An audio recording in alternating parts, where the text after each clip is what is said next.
Today I'd like to talk to you about shading a sphere. And of course a sphere is more than a circle, and one way you could do it would simply be to draw a circle, shade it light gray, and add a darker, like a smiley face there. You can see how that smiley face is on there. But if we actually take a little light source and we look at our sphere here, we can see that we have a brilliant place of white light, some light gray, and then it gets darker, and we have our reflected light down below. So to get started with that, I would like to show you here what I've started on. I started with 10% gray, and this is the shape that I've filled in. I've left the white highlight, but I've pressed really hard using Bristol or illustration board to fill in this whole spot and kind of wet it with the marker ink. Then I went to 30% gray, and I filled in this lower portion. It almost looks like an olive here, or the shape of a bowl. And then the final part is like a smile here on the bottom.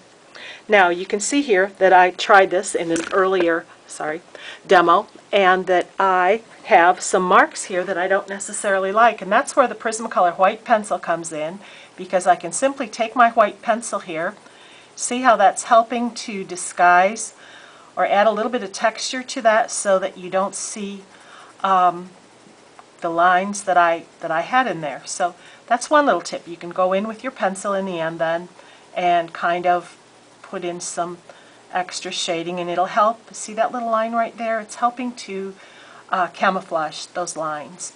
But I'd like to demonstrate right now exactly how I did that. And I have a little piece of illustration board here, and I'm going to use our new our French gray markers. They're not new, but we do have new wraps, and I'd just like to show you our newest wrap here. And the wide line shows the broad end, and the narrow end is the narrow end, of course. It's a double-ended marker, and this is what I'm talking about. We're very lucky with these markers because we can get a broad line, a medium line, a fine line, or a really fine line. So they're very useful like that. But I'm going to start with a 10% French gray today, and this is our older wrap, and I just have these here, so I need to use them up. And I'm going to make that white spot where the light was shining, the flashlight. And then I'm going to go in here and I'm going to press really hard in a circular motion. And this heavy pressure does not work very well on marker paper because you saturate the paper so quickly. But it does work great on the heavier papers because you can work a really long time, and you have plenty of time to blend your colors. So here I'm filling in that portion just like I showed you earlier. Most of the ball is filled in except for that white area where the light was actually glaring off the ball. So I'm filling this in, and the more times you go over this, the darker it gets. So I've been around one time, and now I'm probably will just press a little harder here and get it a little bit darker right up to the edge here. If I would like a soft edge here and not such a harsh line there, I would simply take my colorless blender, and I could go over that with my colorless blender here. And what that would do is that would soften that edge. Have a funny other little line out here, so that I can get going here and make my sphere for you, because I have some other lessons that I want to do today so that you'll be up on markers here. So I'm adding a little bit darker around the edges here, and I'm going to go to my 30% gray, add my 30% gray, keeping the arc.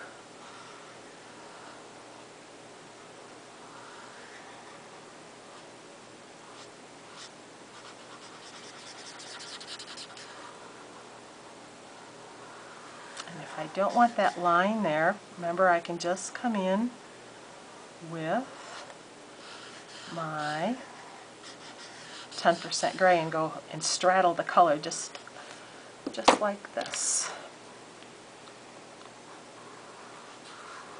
And this will help to get rid of that line and help it to ease out into that 10% gray. And of course, I'm just using the minimal amount here. If you had the whole set of grays with 10%, 20%, 30%, 40%, and so on, you could actually use a different percentage for every concentric ring that you're making here, and you would get a really, really great shape. But I'm trying to show you how you can do it for a little bit less money here, but I'm sure once you start working with markers, you realize that, you know, a set of 12 is not enough, a set of 24 is not enough, you know, and you just want more and more colors because it's just more fun that way. So here I'm putting in that nice smile of dark, and basically I've kind of done my sphere in a very simple fashion.